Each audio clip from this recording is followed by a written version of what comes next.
इन दोस्तों, कैसे आप सभी लोग। आशा करता हूँ आप सभी लोग बहुत अच्छे होंगे और आप लोगों की तैयारी बहुत अच्छे ढंग से चल रही होगी। ठीक है, तो चलिए दोस्तों, 8 तारीख के मैथ के जितने भी क्वेश्चन आए थे उनको देख लेते हैं। ठीक है, देखिए पहला क्वेश्चन क्या है। CP SP का अंतर 221 रुपया है यदि 17%। अच्छा, यहाँ पर लिख लीजिए लाभ, प्रॉफिट। ठीक है, यदि लाभ, यहाँ पर हमको लगता है मिस हो गया है। ठीक है, यदि लाभ 17% हो तो आपको SP पूछा है। चलिए दोस्तों, देख लेते हैं। आप लोग अच्छे से जानते हैं कि लाभ क्या होता है। लाभ बराबर होता है SP माइनस CP। ठीक है, तो अब देखिए ESP और CP का डिफरेंट ही तो दिया है, कितना 221 दिया है ना। CP ESP का अंतर कितना है 221 और लाभ कितना दिया है 17%, यानी 17% की जो वैल्यू है आपको कितना दिया है 221। यही नहीं दिया है ESP और CP का डिफरेंट। CP और SP का डिफरेंट कितना है 221, यानी 17% की वैल्यू 221। तो 1% की वैल्यू कितना हो जाएगी 17 एकम 17, 17 5 22, 17 3 51, यानी 1% की वैल्यू आपकी आ गई 13। ठीक है, अब देखिए हमको क्या चाहिए, ESP पूछा है, ESP बताना है। तो मैं आपको बता दूं, कोई भी अपने आप में अगर कोई वैल्यू पूर्ण है तो वो क्या होती है 100% होती है। ठीक है, तो आपको हमको CP निकालना है तो 100% की वैल्यू निकालनी होगी। ठीक है, 1% की वैल्यू 13 है तो 100% की वैल्यू कितना हो जाएगी 1300। ये आपका आ गया CP। यही ESP पूछा है, तो हम जानते हैं ESP क्या होता है, 17% लाभ है, यानी अगर 100% ESP है, 100% अगर ESP है, CP है, SP क्या होगी 117%। ठीक है, अगर 1% की वैल्यू 13 है तो 117% की वैल्यू इसमें भी हम लोग क्या कर देंगे 13 का मल्टीप्लाई कर देंगे। ठीक है, 17% हो गया। अब 117% की वैल्यू आपकी भी क्या हो जाएगी 13 गुनी हो जाएगी। तो जब 117 में 13 का मल्टीप्लाई करेंगे, 13 7 91 के 1। ठीक है, 13 कम 13 9 22 के 2, हाथ में आया 2, 13 कम 13 2 15, यानी 1521 आपका क्या हो जाएगा SP आपका आंसर हो जाएगा। ठीक है, इसको मैं एक विधि से और आपको बता देता हूँ। ये तो आपको जैसे बेसिक टाइप हो गया, इसको मैं रफ कर देता हूँ, फिर आपको मैं एक प्रोसेस और बता देता हूँ। ठीक है, चलिए देखते हैं। जैसे मैं देखिए 17% लाभ हुआ तो हम 17% को क्या लिख सकते हैं 17/100, यानी अगर हम 100 को 100 को अगर CP मान लें और 17% अगर लाभ हो रहा है तो किसी चीज़ को, जैसे आप लोग कोई चीज़ खरीदते हैं, हाँ, जैसे 100% अगर CP है, अगर 17 को उस पर लाभ लेके अगर बेचेंगे तो बेचेंगे कितने 117 रुपये की। ठीक है, यानी 100 रुपये के CP है, SP क्या हो जाएगी 117 रुपये। ठीक है, अब देखिए इन दोनों का अंतर कितना है 17। ठीक है, 17 है, लेकिन 17 नहीं है, आंसर में क्या दिया है 221। कितने टाइम से है 17 एकम 17, 17 3 51, यानी 13 टाइम से। तो आपका CP भी क्या होगा 13 टाइम्स, यानी आपका आंसर आ जाएगा CP 1300। आपका SP भी क्या होगा 13 टाइप। ठीक है, मैं आपको आंसर, ये भी आपका CP आ जाएगा। ठीक है, 13 टाइम्स आप मल्टीप्लाई करके देख लीजिएगा, उस बार किए थे मल्टीप्लाई। ठीक है, चलिए नेक्स्ट क्वेश्चन देखते हैं। यदि किसी वस्तु को 10% छूट पर बेचने पर 20% का लाभ होता है, यदि 12.5% की छूट पर बेचा जाए तो लाभ परसेंट कितना होगा। ठीक है, चलिए देखिए, आप एक भी बात याद रखिएगा, हमेशा डिस्काउंट हमेशा किस पे दिया जाता है EMP पे, मतलब मार्केट प्राइस पे। ठीक है, जैसे आप लोग कभी जाते हैं उनके साथ शॉपिंग वॉपिंग करने, तो जो शॉपिंग करने जाते हो तो उस पर देखिए टैग लगा रहता है, टैग पर MRP रहता है कितना 1300। तो जो वो 1300 1500 2000 5000 रहता है ना, वही होता है एमपी, मतलब मार्केट प्राइस। तो डिस्काउंट उसी पर आपको देखते हैं, डिस्काउंट करके आपको फिर एसपी में बेच देते हैं। जितना डिस्काउंट, जैसे 20% डिस्काउंट चल रहा होगा तो 20% डिस्काउंट करके आपको दे देंगे। ठीक है, तो आपके मैडम जी बहुत खुश हो जाती है, वाह इतनी डिस्काउंट है, चलिए ये ले लेते हैं। ठीक, आप समझ में आ गया डिस्काउंट किस पे दिया जाता है, हमेशा एमपी पे, जो उस पर टैग लगा रहता है, मतलब मार्केट प्राइस पे। ठीक है, चलिए मैं इसको क्या करता हूँ, इसको मैं रफ कर देता हूँ।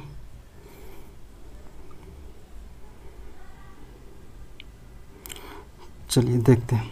अब एक चीज़ याद रखिएगा, एमपी अपन सीपी में डायरेक्ट रिलेशन होता है। एमपी हमेशा तो अधिक होती है, तो 100 प्लस प्रॉफिट इसमें जोड़ दीजिएगा। अब सीपी का निकालना होगा तो 100 माइनस डिस्काउंट कर दीजिएगा। ये आपको याद हमेशा रखिएगा, एक फार्मूला है, आप इसको रट लीजिएगा। ठीक है, एमपी में एमपी अपन सीपी का रेशियो क्या होता है, 100 प्लस प्रॉफिट 100 माइनस डिस्काउंट। ठीक है, तो यही वाला प्रोसेस हम इसमें लगाते हैं। ठीक, चलिए देखते हैं। अब क्या है, 10% छूट देने पर 20% का लाभ होता है। तो अगर हम एमपी अपन सीपी करेंगे तो क्या मैं बताया, क्या 100 प्लस प्रॉफिट, तो प्रॉफिट क्या है 20%, तो क्या हो जाएगा 100 प्लस 20 अपन 100 माइनस डिस्काउंट कितना है 10%।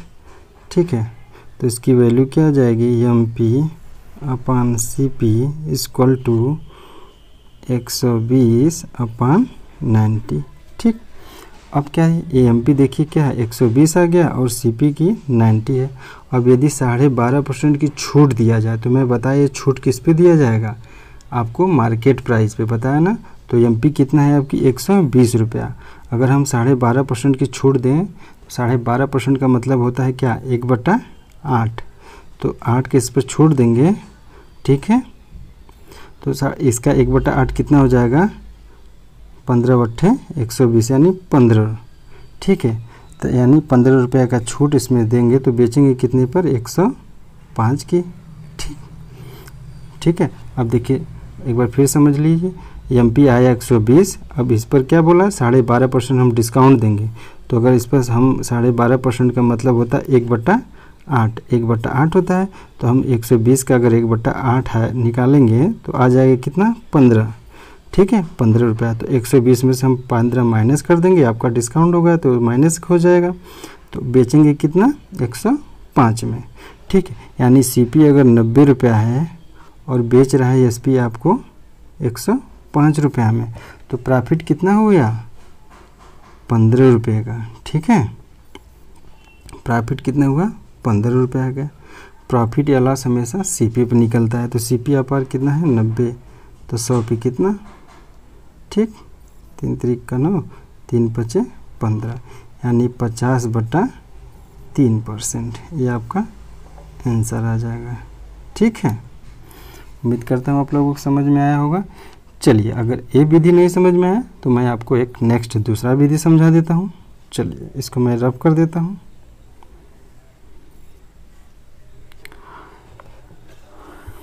ठीक, चलिए देखिए अब दूसरा मेथड से आप हमेशा देखिए यहाँ पर लिख लीजिएगा सीपी, एसपी और एमपी। ठीक है, सीपी, एसपी, एमपी। देखिए प्रॉफिट या लॉस हमेशा क्या होगा, सीपी पे होगा। ठीक, और डिस्काउंट हमेशा दिया जाएगा एमपी पे। अब देखिए 10% छूट देते हैं, तो 10% छूट में बोला क्या, 10% का मतलब, अब देखिए मैं अगर 10% का मतलब क्या हो गया आपका 1/10, यानी अगर एमपी 10 रुपया है, 1 का डिस्काउंट देगा तो बेचेगा कितने, 9 में।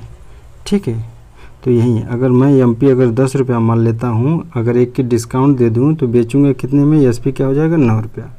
अब 20% का लाभ होता है, तो 20% का लाभ, मैं लाभ क्या बताया, लाभ प्रॉफिट या लॉस हमेशा सीपी पे होता है। ठीक है, तो 20% का मतलब कितना हुआ, 1/5, यानी अगर सीपी 5 रुपया है और उसको 1 का लाभ हुआ तो बेचेगा कितने का, 6 रुपये का।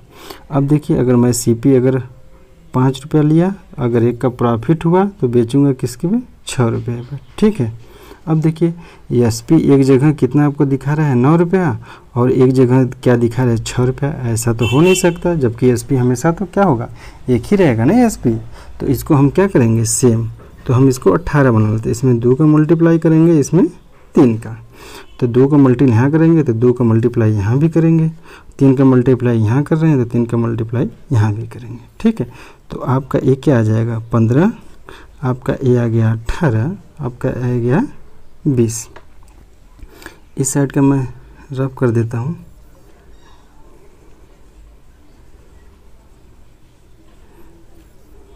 चलिए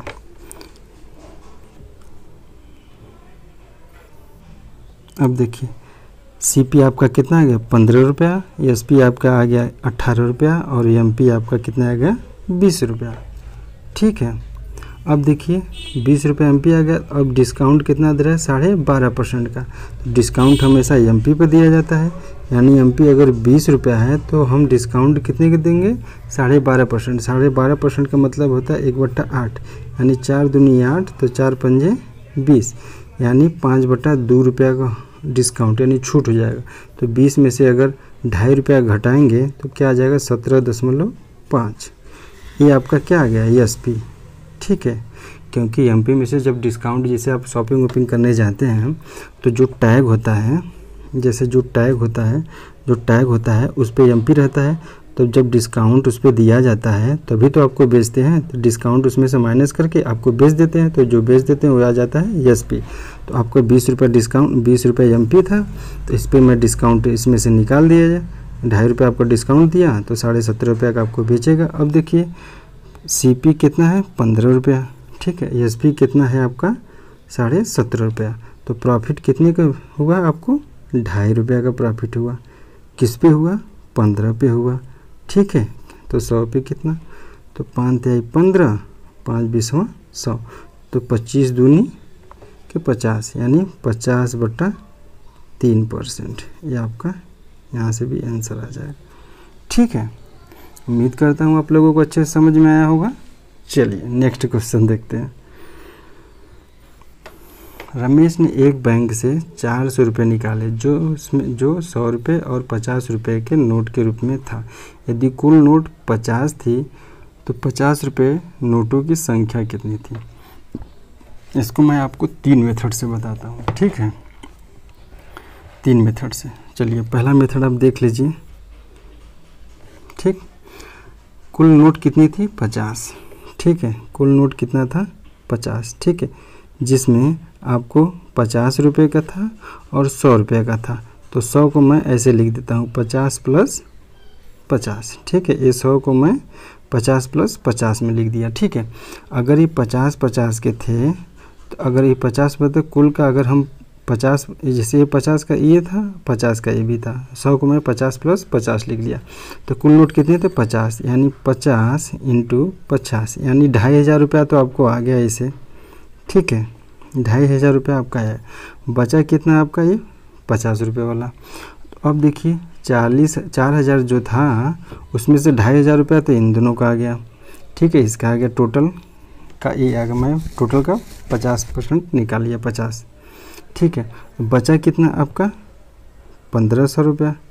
अब जो 1,500 रुपया बचा है किसका बचा है, इस वाले का है ना, तो इसको मैं डिवाइड कर दूंगा, 5 × 15 यानी 30। तो 100 रुपया के जो नोट थे वो 30 होंगे, टोटल नोट 50 थे, तो 20 रुपया के नोट आपके कितने हो जाएंगे 20 ठे हो जाएंगे। ठीक है, ये आपका एक मेथड आ गया यहाँ से। ठीक, अब देखिए सेकेंड मेथड देखिए। टोटल नोट कितना था आपका, कुल नोट 50 है, तो मैं इस 100 रुपया का नोट कुछ है, कुछ 50 रुपया का नोट है, तो मैं ये जो 50 नोट है टोटल मैं मान लो जाऊँ 100 रुपया का नोट है, तो टोटल रुपया कितना हो जाएगा 5,000। और ये जो 50 रुपया का नोट है तो मैं टोटल मान रहा हूँ 50 रुपये के टोटल 50 नोट थे, तो रुपया कितना हो जाएगा 2,500। ठीक है, लेकिन है एक्चुअल में कितना 4,000। ठीक है, अब ये भी मैं एलिगेशन लगा देता हूँ, तो 4,000 में यहाँ पर आ जाएगा का 1,000, यहाँ पर आ जाएगा 1,500। ठीक है, तो 00 2 0 कैंसिल हो गया, यानी 5 × 15, 5 दूना 10, यानी ये नोटों की संख्या का रेशियो होता है, ठीक है, ये नोटों की संख्या का रेशियो होता है। तो 3:2 यानी नोटों की संख्या कितनी हो गई 5, यानी 5 नहीं है कितना 50, कितने गुना 10 गुना। तो आप भी क्या ये भी कितना हो जाएगा 10 गुना यानी 30, ठीक है, ये भी कितना हो जाएगा आपका 10 गुना यानी 20। तो अब देखिए 50 के जो नोट थे 20 हो गए और 100 के नोट थे उसकी संख्या 30 हो गई, ठीक है। उम्मीद करता हूँ आप लोगों को समझ में आया होगा। अब लास्ट मेथड है आपका क्या बेसिक। मैं आपको बेसिक से बता देता हूँ इसको, ठीक है। इसको रब कर लेता हूँ।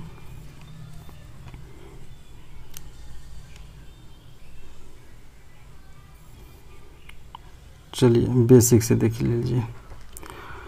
कुछ नोट 50 थी जिसमें कि कुछ नोट 100 हैं, कुछ नोट 50 के हैं। नोटों की टोटल संख्या क्या है 50। मैं अगर इसको यक्स मान लेता हूँ तो इसमें क्या इसका क्या हो जाएगा 50 माइनस यक्स, ठीक है। तो अब इसका मैं रुपये में अगर कन्वर्ट करूँगा तो 100 यक्स, ठीक है, minus 50 into 50 minus x equal to 4000, ठीक है।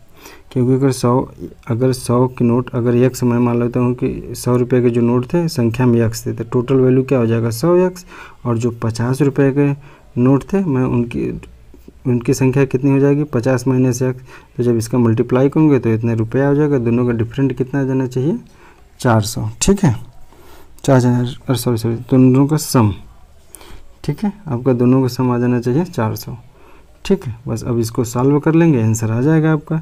यहाँ पर देखिए कितना हो जाएगा 100 यक्स प्लस 5 बचे 2500, ठीक है, माइनस 50 यक्स इक्वल टू 4000, ठीक है। अब देखिए यहाँ 2500 50 और 50, ठीक है। मैं यहाँ पर थोड़ा सा रब कर देता हूँ आपको, ठीक है, नहीं एक मिनट। अब देखिए यहाँ से थोड़ा, ठीक है। अब देखिए यहाँ 100 और 50, तो यहाँ आ गया आपका 50 एक्स इक्वल टू, अब देखिए यहाँ पर उधर जाएगा माइनस हो जाएगा, बचेगा कितना 1500, ठीक है। तो एक्स की वैल्यू क्या आ जाएगी यहाँ पे 30, ठीक, एक्स की वैल्यू आ गई 30। यानी एक्स में क्या माना था 100 के नोटों की संख्या, टोटल नोट थे 50, ठीक है, टोटल नोट थे कितनी 50।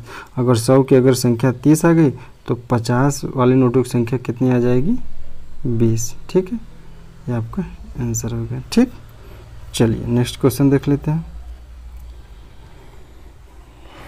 अब देखिए एक व्यक्ति 1/3 भाग 40 किलोमीटर प्रति घंटा की चाल से तथा शेष भाग 60 किलोमीटर प्रति घंटा की चाल से तय करता है। तो एवरेज स्पीड पूछ रहा है, ठीक है। देखिए कोई भी चीज़ अपने आप में 100 होती है, ठीक है, मैं आपको बताया। यानी अगर 1/3 भाग जो भाग है 1/3 भाग कितने स्पीड से चल रही है 40 किलोमीटर प्रति आवर की स्पीड से। तो अगर मैं एक भाग को पूरा डिस्टेंस निकालूंगा तो ये जाकर उधर मल्टीप्लाई हो जाएगा। यानी टोटल डिस्टेंस से आ गया कितना 120 किलोमीटर। हमको पता है डिस्टेंस चल गई 120 किलोमीटर, यानी टोटल एक भाग में निकाल दिया कि टोटल पूरा भाग संपूर्ण भाग कितना डिस्टेंस है 120 किलोमीटर। अब देखिए हमको डिस्टेंस क्या पता चल गई 120 किलोमीटर। मतलब यहाँ से यहाँ तक मैं मान लिया डिस्टेंस ए से बी तक कितना है 120 किलोमीटर। अब देखिए अब 1/3 भाग 40 किलोमीटर प्रति घंटा की चाल से चल रही है। अगर 120 का मैं 1/3 भाग निकालूंगा मतलब 40 किलोमीटर, ठीक है, यानी 40 किलोमीटर। यानी यहाँ से 40 किलोमीटर जो है 40 किलोमीटर प्रति घंटा की चाल से जा रही है। तो मतलब 40 किलोमीटर जाने में 1 आवर लगेगा, ठीक है। अब शेष कितना बचा आपका, ये शेष बचा आपका 80 किलोमीटर सेट बच गया आपका। यहाँ से यहाँ तक की दूरी आपको कितना बच गया 80। अब शेष भाग 60 किलोमीटर प्रति घंटा की चाल से चलती है। तो ये जो यहाँ से यहाँ तक डिस्टेंस है 80, अब ये 60 किलोमीटर प्रति घंटा से चाल से चली तो कितना टाइम लगेगा, यानी 8 बचा 6, ठीक है, यानी 4/3। तो हम एवरेज स्पीड जानते हैं क्या होता है total distance upon total time, ठीक है। तो टोटल डिस्टेंस कितना आ गया हम लोगों का 120, ठीक है। और आवर्स कितना आएगा 1 + 4 ये आ गया टाइम। ठीक, अब देखिए यानी 120 बटा 3 × 3 = 4 बटा के 3। इसको जब काटेंगे या इसको सॉल्व करेंगे तो 120 बटा के 3 बटा के 4, सॉरी 3 × 3 = 7 बटा 3 होगा। यहाँ पे मैं मिसप्रिंट कर दिया हूँ। 3 × 3 1 × 3 = 7, यहाँ 7 बटा के 3 आ जाएगा। ठीक है, तो यहाँ पर हो जाएगा 3 बटा के 7। ठीक है, यानी 12×3 = 36, यानी 360 बटा के 7 किलोमीटर प्रति आवर। ये आपकी आंसर हो जाएगी। ठीक है, चलिए उम्मीद करता हूँ आप लोगों को समझ में आया होगा। नेक्स्ट क्वेश्चन देख लेते हैं। प्रिंसिपल है 5800, रेट कितना है 6%, टाइम है 4 साल, SI। अब तो सिंपल से इसको जानते हैं, SI बराबर क्या होता है PR/T/100। ठीक है, अब SI आपको निकालना है। प्रिंसिपल दिया है 5800, रेट 6%, टाइम 4 साल, 100। ठीक है, तब 58 × 24। ठीक है, 58 × 24। अब इसका मल्टीप्लाई करिएगा तो सीधे से आप 58 × 24 को 24 कर दीजिए। 2 × 16 = 6, 1 2 5 10 1 11 और 4 × 8 32 2 3 4 5 20 3 23, यानी 2639331, यानी 1392 आपका ये आ जाएगा SI। चलिए नेक्स्ट क्वेश्चन देख लेते हैं।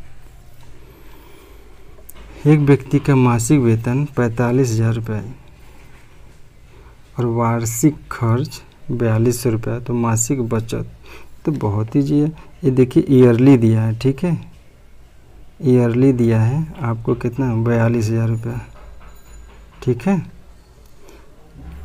ठीक है, अब तो मासिक निकालने इसलिए 12 से डिवाइड करेंगे तो 12 × 3 = 36 और 12 × 5 = 60, यानी 35,000 रुपये आपका ईयरली क्या करेगा, ये एक्सपेंडिचर करेगा, मतलब खर्च करेगा। अब देखिए इनकम आपका कितना आ गया 450000, एक्सपेंडिचर कितना कर रहा है 3500। ठीक है, तो सेविंग कितना करेगा आपका 10,000। ठीक है, आपका ये आंसर हो गया। चलिए नेक्स्ट क्वेश्चन देख लेते हैं। ए और बी की आयु औसत आयु 54 वर्ष है। 6 वर्ष बाद ए बी सी की औसत आयु 64 वर्ष हो जाती है, तो सी की वर्तमान आयु। ठीक है, अब देखिए ए प्लस बी की अगर औसत आयु 54 वर्ष है तो उनके आयु का सम कितना होगा 54 × 2 = 108 हो गया। ठीक है, अब 6 वर्ष बाद देखिए, अगर 6 वर्ष बाद पूछा है तो 6 वर्ष बाद ए भी 6 साल बढ़ जाएगा प्लस ए भी 6 साल बढ़ जाएगा, तो 6 वर्ष बाद ए प्लस बी की आयु का सम कितना हो जाएगा 6 6 12 साल दोनों बढ़ जाएंगे, मतलब 120। इसमें हम लोग क्या जोड़ेंगे 12 साल जोड़ देंगे, तो टोटल कितना आ जाएगा इन दोनों को 6 वर्ष बाद।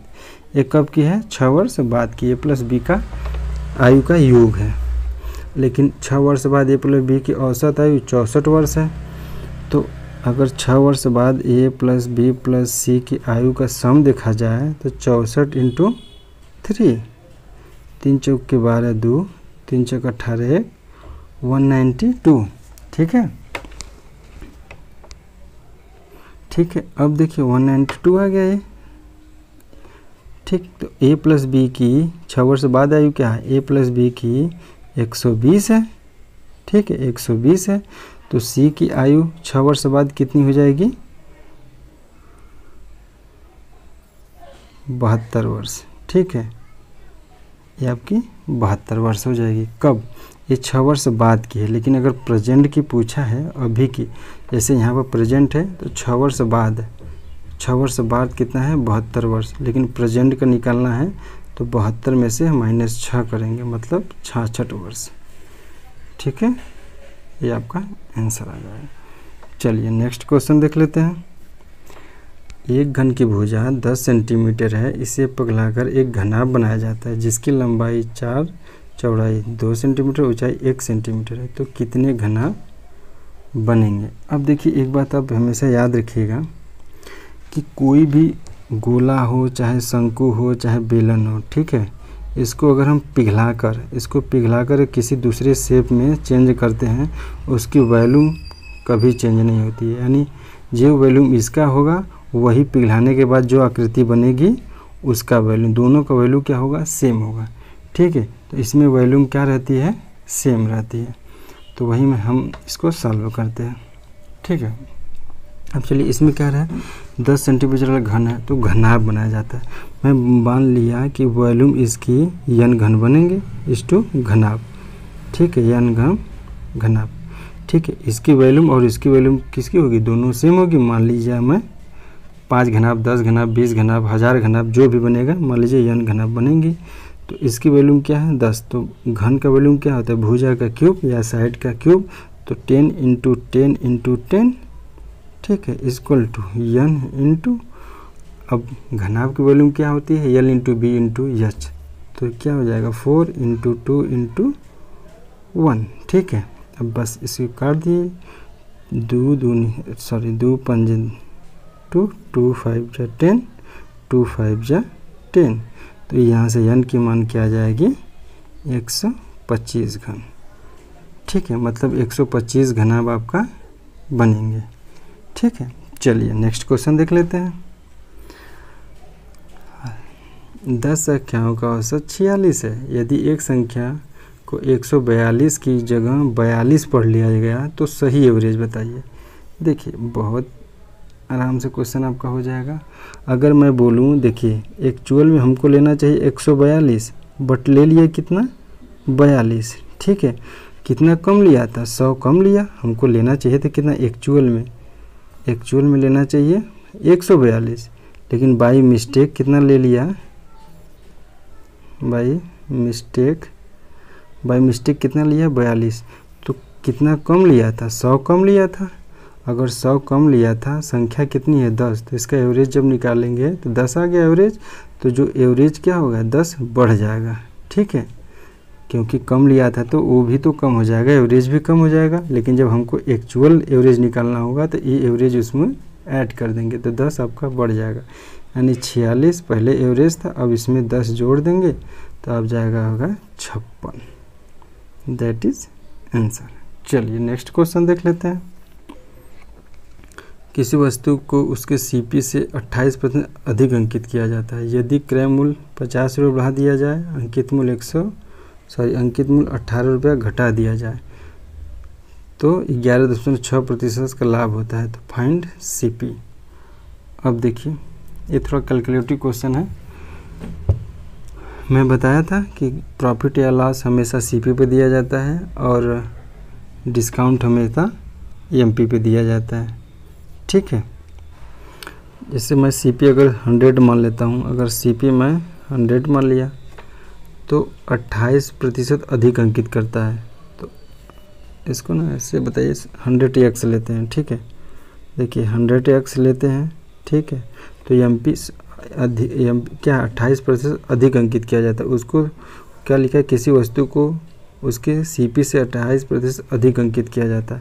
तो मतलब 128% मैं काली 128x मान लिया, ये आपका सीपी आ गया, ये आपका एमपी आ गया। ठीक है, अब देखिए यदि क्रय मूल्य को 50 बढ़ा दिया जाता है, यानी इसको मैं 100x + 50 कर देता हूँ। ठीक है, और अंकित मूल्य को 18 रुपया घटा दिया जाता है। तो अंकित मूल्य 128x है, इसको क्या है 128x - 18 घटा दिया जाता है। तो 11.6% का लाभ होता है। लाभ या प्रॉफिट हमेशा सीपी पे होता है। तो मतलब इसका हम लोग निकालेंगे क्या, 11.6% लाभ। मतलब 111.6% का 100 = ESP। ठीक है, अंकित मूल्य को 18% घटा दिया जाता है तो बेचेगा। तो बस अब ये इक्वेशन बन गया, आप इसी को सॉल्व करना है। ठीक है, तो चलिए देखते हैं इसको कैसे सॉल्व करते हैं।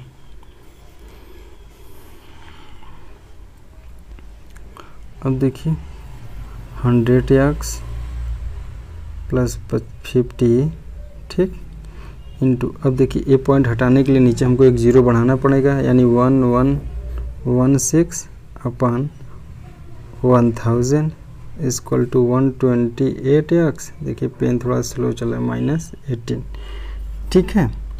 अब देखिए, अब इसको हम मल्टीप्लाई कर देंगे तो 1116, ठीक, 00, ठीक है, x प्लस इसका मल्टीप्लाई करेंगे तो 5 6 30, 5 एकम 5 3 8, 5 पंजा 5, 5 पंजा 5, 5 पंजा 5, ठीक है, एक ज़ीरो आपका आ गया यहाँ पे, ठीक। अब देखिए, अब ये उधर जाके क्या हो जाएगा, मल्टीप्लाई हो जाएगा आपका, ठीक। तो 123x माइनस 18000, ठीक है। अब बस, अब इसमें से इसको माइनस करके इसको इधर ले जाकर उधर ऐड करके आपका x का मान निकालें। तो आप x का मान निकाल लीजिएगा, लेकिन आपका x का मान ये देखिए जो आएगा ना, उसके बाद आप, मैं CP क्या माना था, 100x मांगा था, तो x का मान आने के बाद आप उसमें 100 का मल्टीप्लाई करेंगे तब आपका क्या आ जाएगा, CP आ जाएगा, ठीक है। चलिए नेक्स्ट क्वेश्चन देख लेते हैं। एक खोखले गोले की बाहरी त्रिज्या 9 सेंटीमीटर है और आंतरिक त्रिज्या 8 सेंटीमीटर है, तो गोले बनाने में खर्च, यदि 1 सेंटीमीटर क्यूब का खर्च 7 रुपया है, ठीक। चलिए, जैसे मान ली एक गोला ये दे दिया है, एक यहाँ पर दे दिया है, बाहरी त्रिज्या 9 सेंटीमीटर, यहाँ से क्या दिया है, 9 सेंटीमीटर इसकी त्रिज्या, और आंतरिक त्रिज्या 8 सेंटीमीटर है, ठीक। ये आंतरिक त्रिज्या 8 सेंटीमीटर है। तो हम लोग गोले का वॉल्यूम जानते हैं क्या होता है, वॉल्यूम बराबर 4/3 पाई r का क्यूब, मतलब r का क्यूब माइनस r का क्यूब। अब देख लीजिए 4/3 इंटू 22/7, r का क्यूब मतलब बाहर वाला 9 का क्यूब करेंगे 7 to 9 माइनस 8 का क्यूब करते हैं तो 8 का क्यूब कितना है, 512, ठीक है। अब देखिए स्पेस भी कम हो जाता है, ठीक है। अब देखिए 4/3 इंटू 22/7 इंटू 9 में से 2 गया 7, 2 में से 1 गया 1, 7 में से 5 गया 2, ये आपका वॉल्यूम आ गया, ठीक है। और हमको पूछा क्या है, कितना खर्च आएगा, अब देखिए यहाँ पर क्या है, यदि 1 सेंटीमीटर क्यूब का खर्च 7 रुपया है, ठीक है, ये 7 रुपया है, तो हम इसी में डायरेक्ट क्या करते हैं, वॉल्यूम आ गया, इसी में हम क्या करते हैं, 7 का मल्टीप्लाई कर देते हैं, तो ये 7 से कैंसिल हो जाएगा, ठीक है। अब कैंसिल हो जाएगा तो 22 चौक 88/3 इंटू 217, ठीक है। चलिए तो देख लेते हैं।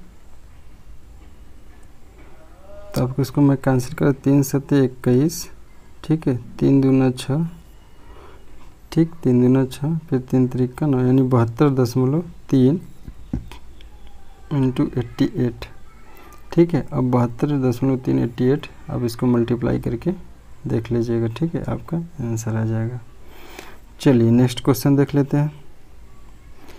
यदि एक ट्रेन 2 व्यक्तियों को 20 सेकंड और 40 सेकंड में पार करता है, यदि उनकी चाल 15 किलोमीटर प्रति सेकंड और 35 मीटर प्रति सेकंड है, तो ट्रेन की लंबाई यदि डायरेक्शन सेम हो, ठीक है।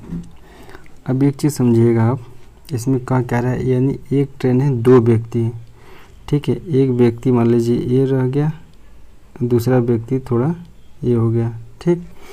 एक ट्रेन है, ठीक, एक व्यक्ति चल रही है 15 मीटर प्रति सेकंड के हिसाब से और दूसरी चल रहा है 35 मीटर प्रति। तो अगर ट्रेन है, इसकी मैं लंबाई, ये ट्रेन हो गया, इसकी लंबाई मैं l मान लेता हूँ और स्पीड को मान ले इसकी x मीटर प्रति सेकंड मान लेता हूँ, ठीक। चलिए अब देखिए, अगर यहाँ पर देखिए ऐसे 20 सेकंड और 40 सेकंड में पार करती है। अगर ये इस व्यक्ति को पहले व्यक्ति को पार करेगी तो अपनी लंबाई के बराबर ही दूरी तय करेगी, है ना।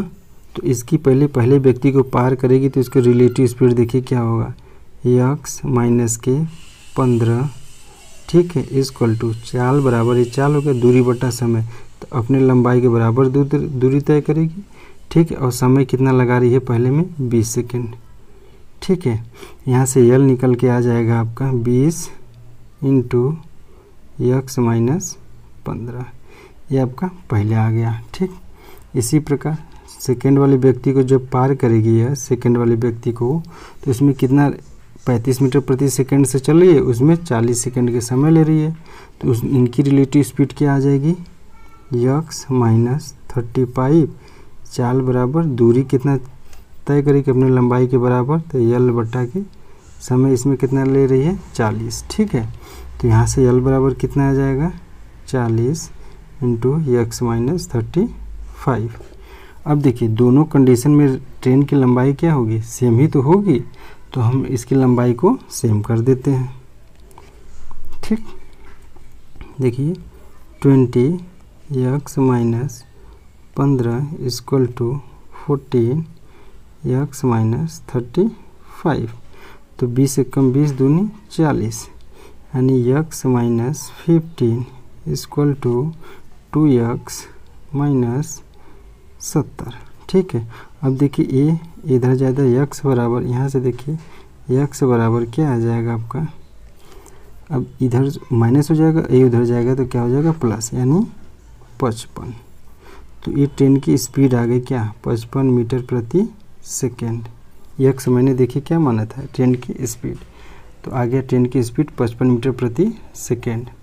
अब हमको पूछा है क्या ट्रेन की लंबाई, तो हम यल निकालने के लिए इसी इक्वेशन में किसी भी इक्वेशन में इसमें रख दीजिए, या तो इस वाले इक्वेशन में रख दीजिए, किसी भी इक्वेशन। तो लंबाई बराबर मैं क्या बोला था 20, देखिए पेन नहीं चल रही अच्छे से,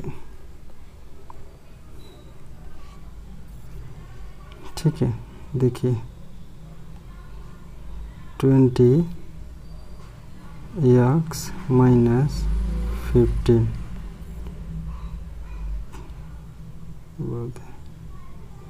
पेन। अब इसी में ना आप क्या करेंगे 20, अब देखिए 55 है ना, 55 में से अगर ये घटाएंगे तो क्या आएगा 40, ठीक है। अब इसमें मल्टीप्लाई जब कर देंगे तो ट्रेन की लंबाई आपकी आ जाएगी क्या 800 मीटर। ये पेन अच्छे से वर्क नहीं कर रहा है ब्रो, ये 800 मीटर आ जाएगी क्या ट्रेन की लंबाई, ठीक। दैट इज आंसर, ठीक। चलिए नेक्स्ट क्वेश्चन देख लेते हैं। एक बेलन के आधार का क्षेत्रफल 16 पाई है और ऊंचाई 5 पाई है, तो बेलन का वॉल्यूम, तो बेलन का वॉल्यूम मैं बताया था क्या पाई आर स्क्वायर एच। अगर देखिए ये बेलन है, यहाँ पर बेलन, इसका दिया है आधार का क्षेत्रफल, तो आधार क्या है पाई आर स्क्वायर, वृत्त है तो वृत्त का क्षेत्रफल क्या है पाई आर स्क्वायर, तो पाई आर स्क्वायर का मान दे दिया है कितना 16 पाई इंटू एच का मान कितना दिया है इसमें 5, तो 5 का मल्टीप्लाई कर देंगे तो 16 × 5 80 पाई, आपका क्या आ जाएगा आंसर, ठीक। चलिए नेक्स्ट क्वेश्चन देख लेते हैं। ये तो देखिए मैं बताया था कि इसको होल नंबर आप ले लीजिएगा 369, जिसके ऊपर बार नहीं उसको माइनस कर दीजिएगा, जितने अंकों के ऊपर बार है उतना 9 लिख दीजिएगा, जिस पे नहीं उसका एक 0 लिख दीजिएगा, यानी 366 अपन 990, यही आंसर हो जाएगा। आप इसको काट के इसको देख लीजिए कि आंसर किस फॉर्म में दिया है, ठीक है। चलिए नेक्स्ट क्वेश्चन देख लेते हैं। 4,000 रुपये 40% वार्षिक दर से 1 वर्ष का CI क्या होगा यदि ब्याज की गणना प्रति तिमाही पर की जाए।